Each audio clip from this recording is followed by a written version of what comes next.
And then finally, let's just jump straight in the deep end. We're going to put the word born on. So that's the word that appears in the text, appears in the score. Us a child is born. Keep it light, just like you had your doobie-doos. Obviously, straighten the rhythm out a little bit now, but you can still keep this idea of slightly sort of offsetting the accents. So you can still make it nice and fun, but don't swing it like we just did a minute ago. So, and of course, the main thing behind this video, the idea of intention. For unto us a child is born is essentially what Handel's set to music. Here we go. To breathe. For unto us a child is born.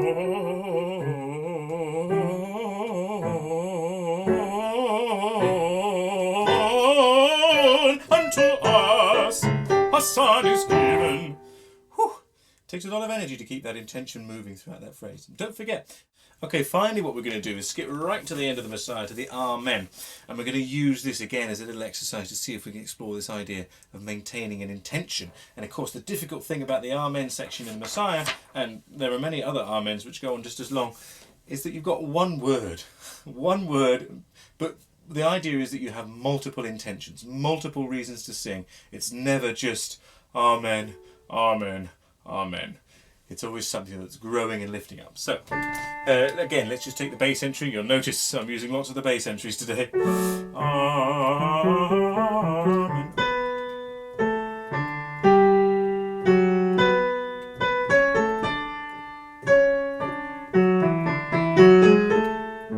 So with this one, the main thing is not to let that intention go dull.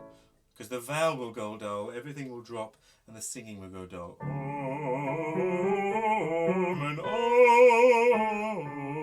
And you'll find that your breath runs out a bit quicker. You won't be able to get to the end of the phrases. Keep the imagination bubbling over and finding a reason to sing. What is it? You've sung the entire Messiah. Maybe it's that you're absolutely gagging to go and get a cup of tea or go and get a pint at the pub. Whatever it is, that's your goal line, yeah? Maybe you have something more spiritual going on inside you. You've explored all these wonderful spiritual topics and stories through the Messiah. Maybe that's something that inspires your singing. Whatever it is, let it really bubble away in your creative mind. Amen. Amen.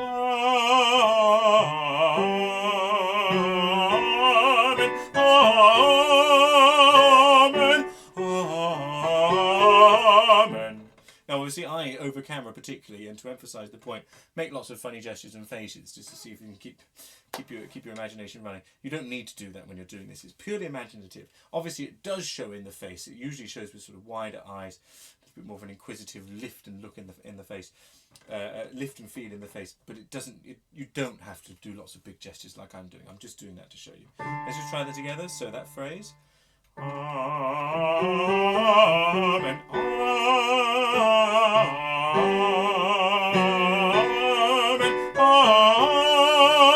Amen. Amen. The other thing to think about this Amen, I'm not going to try and make this too much of a workshop on bits of the Messiah because we haven't got time.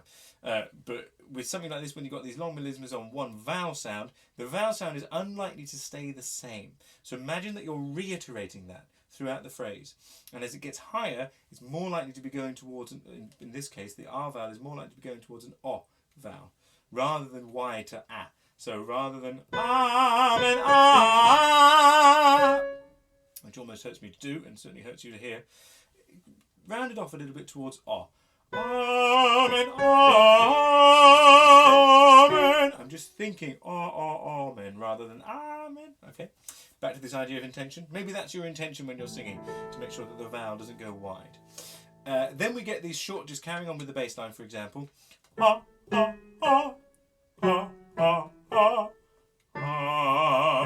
amen. Again, this idea of intention maintains even through the non-sung bits, even through the rests, okay? And I say it's in the bass line, but actually the tenors get it, the altos, each part gets it. It's the same sort of thing, it's canonical throughout the piece. Amen,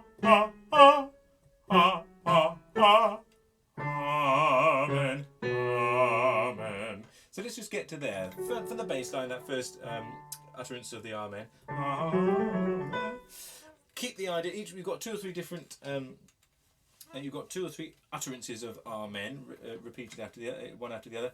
Give each one of them a different feeling. Keep imagining that you're reiterating that R vowel on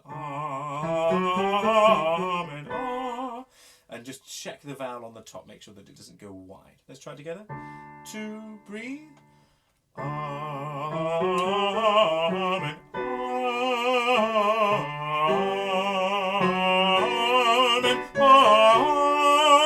Amen. Amen. Ah, ah, ah. Ah, ah, ah. Amen. Amen. And don't squash that intention as you go down. Amen. Amen. So I hope that hasn't felt too much like a shallow exploration of 1 or 2 moments of Messiah, but instead that my point has come across, this idea of thinking of an intention, a reason to sing, really encouraging that in your creative mind, letting that feed a breath which gets a lift towards the back of the head, a release in the lower abdomen, and feeling of poised, about ready and ready to sing, and that you maintain that feeling, that physicality right the way through the sung phrase, and it makes your sound interesting and full of upper resonance, louder, broader, faster, harder, smarter and cleverer. Thank you so much for watching this video on finding an intention to sing. I hope it helps you in your singing as you move forward, and I look forward to the day that we can all get back into the same room and sing a concert together. My love to the Bradford Festival Choral Society, to Tom, and to everybody out there who's watching. Thanks ever so much. Goodbye.